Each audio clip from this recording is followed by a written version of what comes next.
President Biden has urged Hamas to accept a new Israeli proposal to free hostages and bring about a lasting ceasefire. Mr. Biden, speaking from the White House, unveiled the three-part plan which would begin with a 6-week ceasefire in which the Israeli Defense Forces would withdraw from populated areas of Gaza. There would also be a surge of humanitarian aid as well as an exchange of some hostages for Palestinian prisoners. The president said it was time for this war to end. Hamas issued a statement saying it was ready to deal positively with any proposal offering a permanent ceasefire and a complete Israeli withdrawal. Well, shortly after President Biden spoke, Democratic and Republican leaders invited the Israeli Prime Minister Benjamin Netanyahu to address a joint meeting of Congress. The date of the speech has not yet been set. Our first report this hour is from our correspondent Vincent McAvenny. After almost 8 months of Israeli response to the 7th of October attacks by Hamas, Gaza lays largely in ruins, with the lives of Palestinians who call it home turned upside down. More than 36,000 have been killed across the region, according to the Hamas-run health ministry. Hundreds of thousands are displaced and aid is struggling to reach them. The conflict has put the US-Israel relationship under immense pressure. But in a surprise move, President Biden unveiled a new peace proposal and ceasefire offer from Israel. I know there are those in Israel who will not agree with this plan and will call for the war to continue indefinitely. Some are even in the government coalition. And they've made it clear they want to occupy Gaza, they want to keep fighting for years, and the hostages are not a priority to them. Well, I've urged the leadership in Israel to stand behind this deal, despite whatever pressure comes. President Biden outlined a 3-phase proposal that would begin with an immediate 6-week ceasefire. At the same time, Israeli forces would carry out a withdrawal from Gaza. Israeli hostages in Gaza would be exchanged for Palestinian prisoners, and 600 trucks of humanitarian aid would be delivered there each day. In the second phase, Hamas and Israel would negotiate a permanent end to hostilities. The final phase would include a major reconstruction operation in Gaza with international support.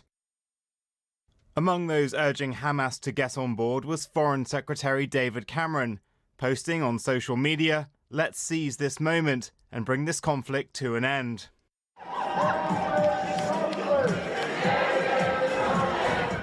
For President Biden, resolving the conflict has become a political imperative ahead of elections in 5 months' time. He's been losing the support of some younger voters and Muslim voters. Both have been vocal in their dissatisfaction at events in Gaza. For Palestinians in Gaza, if Hamas agrees to this deal, it will be the start of a long road to rebuild some semblance of the lives they once had. Vincent McAvenny, BBC News. Well, with me now is Mohammed Taha from BBC Arabic to discuss this further. Mohammed, we've had proposals before. What's in this one and what's new?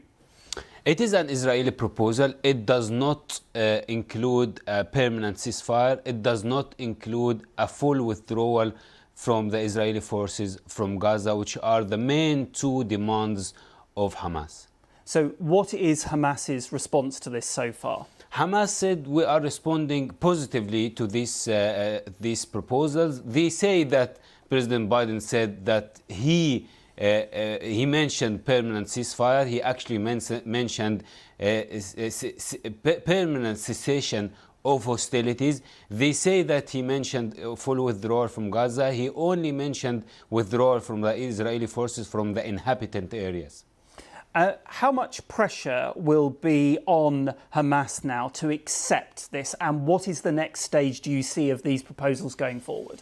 Of course, there is a huge pressure on both parties, on the Israeli party on Hamas party to accept the ceasefire. This war went so far with about 40,000 civilians died in Gaza, with a dire humanitarian situation in Gaza.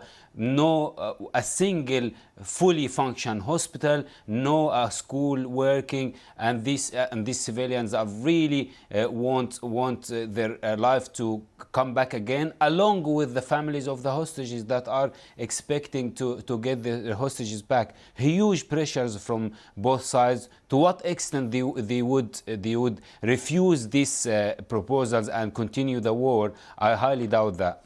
And on the Israeli side, Benjamin Netanyahu, President Biden mentioned it even, he's under pressure from within his own government to carry on the operation until what they see is the defeat of Hamas. Indeed, these proposals from Israel would guarantee to Israel to have presence in Gaza, in the inhabited areas.